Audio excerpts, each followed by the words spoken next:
Hello guys! So guys, dito na tayo sa last portion of our tissue processing, which is mounting and labeling. So yay! Congrats guys! So we're almost at the end. So welcome sa finals natin. And kung tama ako sa pagkakabilang ko, we have only 4 topics remaining.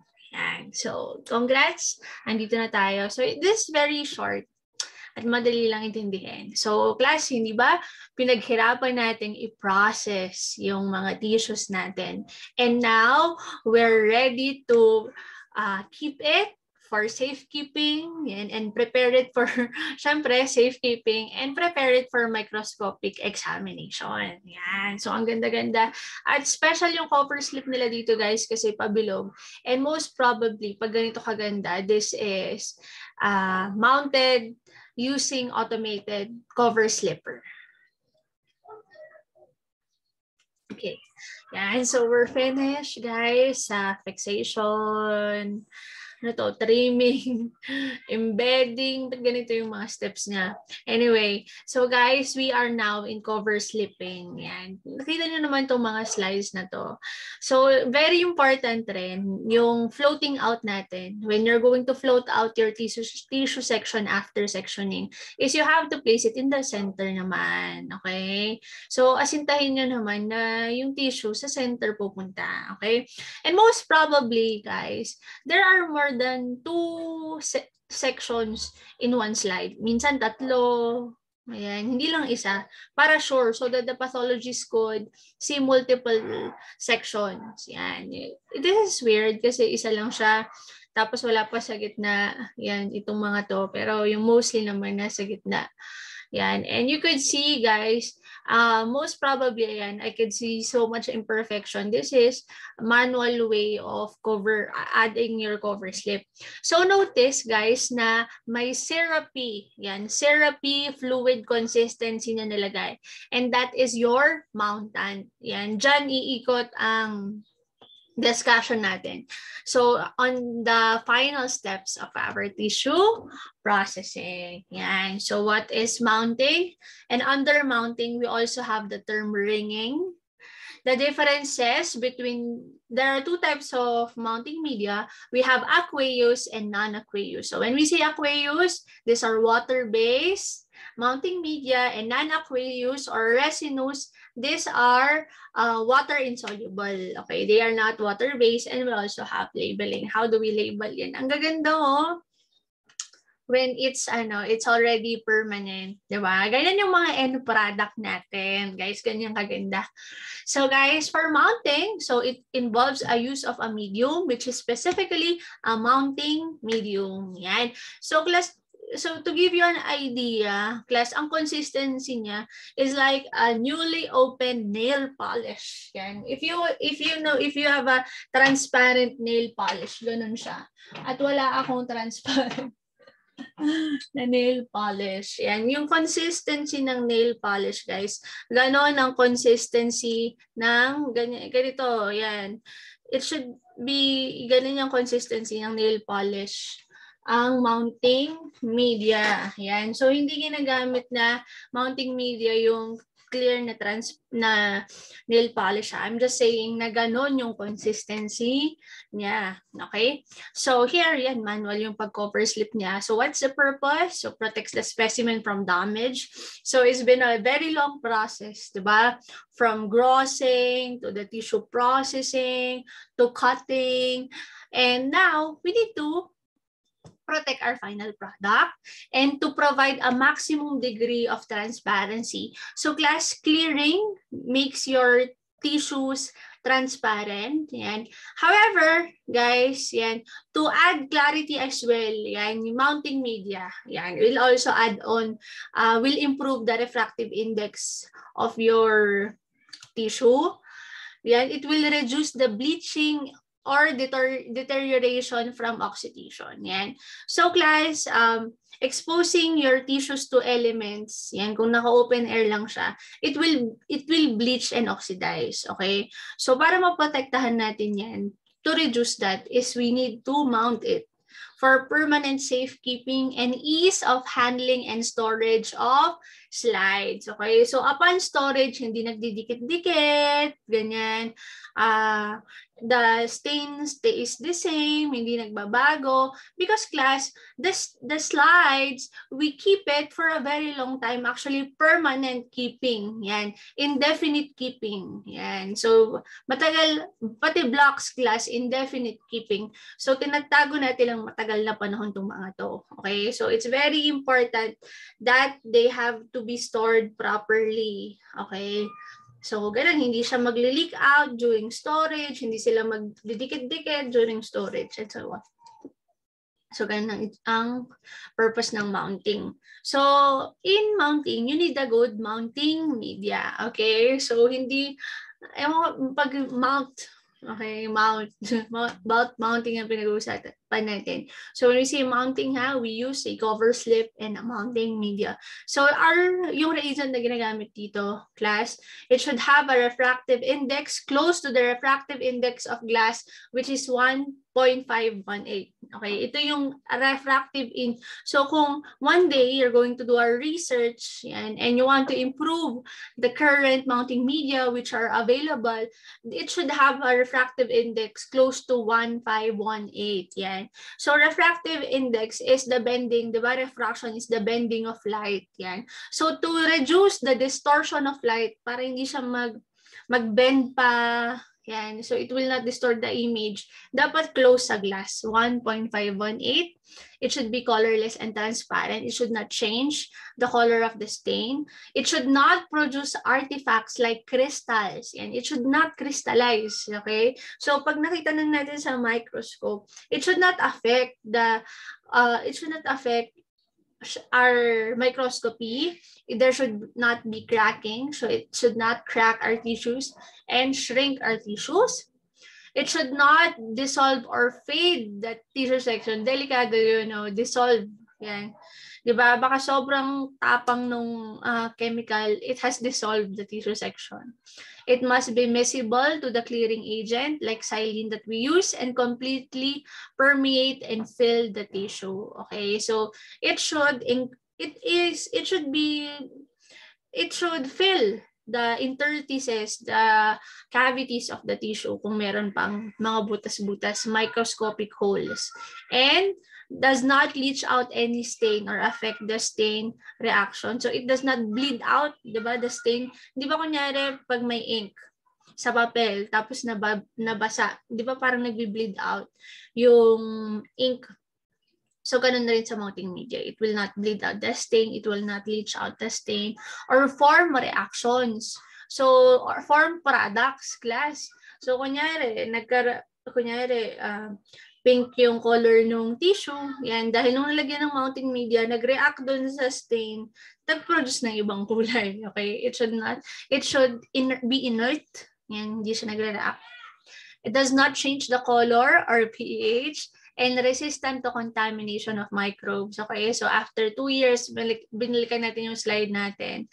So dapat walang nag-produce na fungal growth, bacterial growth, naamag na pala, diba? Dry to non-stick consistency. Yan.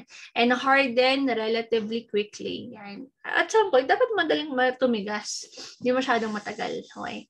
Once set, it must produce a stable and permanent section. Yan. I think the keyword here is stable. Okay. It does not change over time. It does not oxidize. Does not change in color. It is resistant to contamination. Class, ang taas ng standards natin sa mountain media. Sana sa lahat ng aspeto ng buhay natin, tasa na si standards. Okay, next, ringing. Yan. So, ringing. Routinely, we're not doing ringing anymore. However, discuss pa rin natin. Okay, ringing is also called as the sealing of the margin of the cover slip.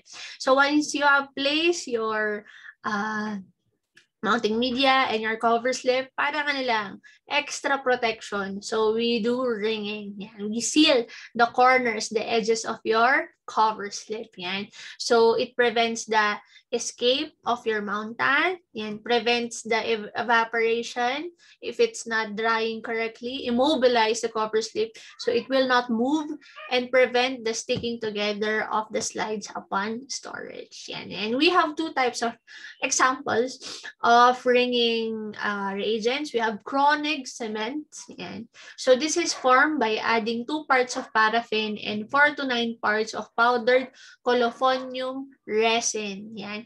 So I was searching what this colophonium resin. So usually guys, resins are from the extracts from plants, ganon. Thick extracts from plants. Ganon. Yan. Durafix, this is adhesive for cellulose. So, itong chronic cement, kailangan timplahin pa. Yan. Types of mounting media. So, we have 2 main types. So, we have aqueous. Ito yung water-based. Yan, for water-miscible preparations. So, ito yung mga hindi na clear. Yan. Hindi na clear. Kasi nga, water-based siya eh. So, hindi mo siya pwedeng ilagay sa xylene or else matatanggal yung stain. Yan. So, some tissue sections that you made yan, are very sensitive, are only suitable with water. Like example, lipids. Yan. Hindi mo siya pwedeng ilagay sa xylene kasi nga it could dissolve your lipids. Yan. So, ang gagamitin rin natin, dapat aqueous rin yung mounting media. So, example, yung stain mo was red o metachromatic stains for amyloid, immunofluorescence. Best to use are water-miscible mountains or water-based mountains or aqueous mountains. Okay, medyo mababa tong refractive index ng mga aqueous mountains. It's 1.40. Yan. Mas mataas mga synthetic or non-aqueous or resinous mounting media. So example of aqueous, we have water. Yan, this doesn't make sense to me. Yan, temporary lang yung water. Glycerin jelly, Farans medium, Von Apathes or Apathes medium, and bronze fluid. Yan, that's your water-based or aqueous mounting media.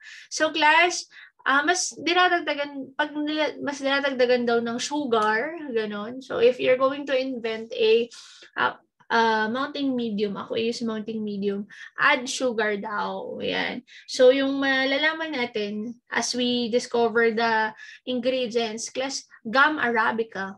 Yan, gum arabica. Parang alam ko ito yung gum arabica, mga ginagamit sa sweets, sa desserts. Yan. So, higher concentration of sugars improves the refractive index. Interesting. Para mas malapit sa 1.518. That's the number, right? That's the ideal goal. So for the non-aqueous or resinous mounting media, so these ones are the routinely used mountants. Okay? So pag gumamit ka ng xylene, nag-clear ka, you could use non-aqueous media. Pero kung di ka gumamit ng xylene, aqueous. Okay? We have Canada balsam. So this is from a plant, a tree. We have DPX, XAM, Clarite, Histoclad, Ukit, Permont, and Talan. Ito Ukit. Yan, before Canada balsam. Yan, Ukit yung nakikita kong ginagamit sa laboratory. So class, for both aqueous and non-aqueous mountants, we could add potassium acetate. Yan, sabi niya, potassium acetate may be added to mountants almost to the point of saturation in order to reduce the bleeding of cationic dyes. Yan, bleeding. At the same time, giving a pH of 7. Yan, so neutral. It will neutralize and prevent the bleeding of cationic dyes. Galing, no? Potassium acetate. That's according to Bancroft. So for aqueous media, so ito I made a table. So water, so the refractive index is 1.33, is temporary medium lang. Because guys, in cover slipping, you don't want your tissues to dry out. Okay? Never dry it out. Yan. So disadvantage, it evaporates easily. Of course, it's water and not suitable for oil immersion objective. Yan. Kasi tubig nga eh. So yan. Next. Glycerin, so palitan mo na ng water, yung water into glycerin. Yan. So it has a preservative action. It turns hard. Galing naman, glycerin. Tumitigas palang glycerin. And keeps section for years after ringing. So ringing is required when you use glycerin. Okay? So we also have glycerin jelly. So 1.47. Standard Mountant when dehydration and clearing with silane are not performed. So this is the standard Mountant for lipids. Yan. So OI, all red O. So notice it also has phenol crystals. So for preservative, it's however, yung mga disadvantage niya, it tends to fade. It does not set and solidify on storage. Yan. So you need it does not set. Yan. So perhaps we need also ringing. Next, we have Farrant's medium. So 143, yan, takes longer to harden and requires ringing. It's for lipid stain. Actually, pakilagay guys, glycerin jelly and Farrant's medium, good sila for lipid stain. So ito, gum arabic and glycerol and sodium mertiolate sa Farrant's medium. Yan, does not require ringing sa apathy or bone apathy. It's good for methylene blue stain nerve preparation. Yeah. So, hindi pala sinasilene to. So, meron siyang cane sugar at sucrose class, di ba? Sugar could increase the refractive index and bronze fluid. It's good for frozen sections from water. Next, we have resinous media na guys. So, 8 ba to? Ayan. So, ito 4 lang. So, we have Canada balsam. So, Canada balsam is from Abies balsamea. Some source Abus balsamea. Pero sa Wikipedia, Abies eh. Ayan. So, yan, 1.524. Actually, mas mataas sila sa refractive index ng glass. Yan.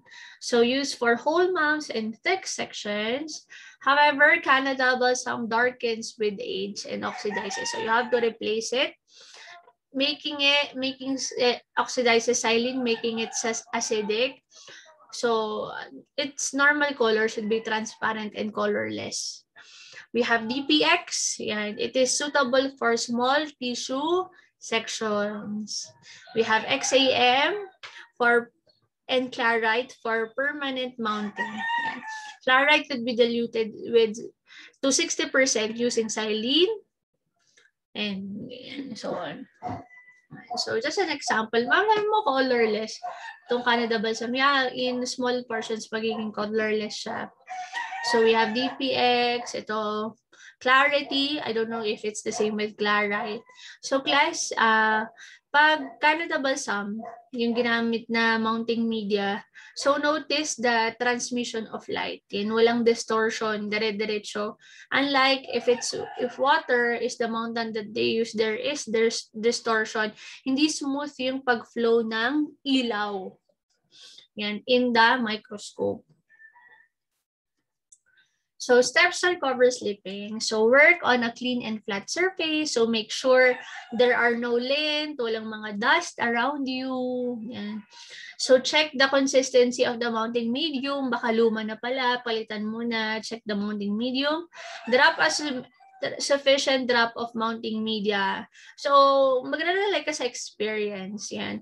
Pero kung kunyari ganito lang kaliit, guys, I think 1 drop of mounting media would do. Yan. Pag 2 drop na kasi, pwedeng maging messy. In place the cover slip and allow the mountain to spread through capillary action. And you could spread it by gently pressing it down. Some technique, class, panoorin nyo sa nilagay ko sa page natin, kung saan ko lalagay itong video na to, na yung iba naman, so one technique is you place the mounting media on the slide, tapos then place the cover slip. Other technique is you place the mounting media on the cover slip, then cover slip, tapos i-place mo yung tissue mo. Yan. So this is manual cover slipping and this is automated cover slipping. Please pakipanood yung mga video. So this is the other way to do it. So instead of placing the mounting media here on the slide directly, ang laki ng slide niya. So this is for connective central nervous system. So yung tissue, ilalagay niya dun sa cover slip. Yan. So, hindi ko alam kung anong disadvantage at advantage ng dalawa. So, please, ito nga, do not allow the tissue to dry out during cover slipping. Yan. So, if you're using resinous mounting media, dapat before, yan, yung silene, so galing siyang silene, tap it out, tapos ilagay mo na agad, huwag mong hayaang matuyo. However, if you do not tap it down or drain down the excess silene, guys, the excess silene could form bubbles. Yan. So, kailangan mo i-drain ng sapat lang. Yan. Too little mountant may cause improper setting. Yan. So, baka hindi umabot sa edges. Bubbles could be removed gently by pressing on the cover slip using a mounting needle.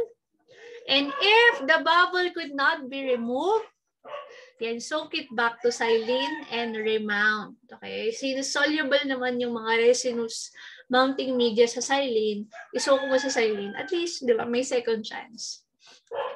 Yan. For labeling, guys, so always indicate the unique specimen number on the slide. And if there is a unique barcode, then place it. Yan. So, nangyari to dahil sa isang automatic slide labeler. Yan. At what's good about this is, guys, we label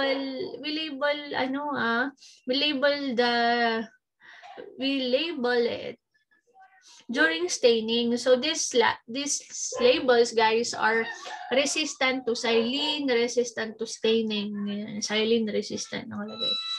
However, manual labeling, guys, diamond tip pencil daw for frosted and glass. Yan, diamond tip pencil. So, if your pencil, guys, galing, no, is diamond tip, yan, pwede kang mag-etch sa glass slide. Kasi nga, di ba, diamond is harder.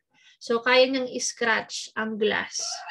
And kung hindi naman unfrosted, normal na or plain glass slide lang, is use a normal pencil. Automated slide labelers yan. Ito yung automated slide label. And guys, actually, what I found out is you could already 3D print your cassettes. Yan, para may label na. So, pareho sila ng label nitong cassette at saka nung slide. Galing, no? And itong mga napapabilis, class. So, this is a diamond tipped pencil. Yan. So, yan, so that you could label on the frosted end of the slide. Yan. So, guys, that's it for today. Thank you. Bye.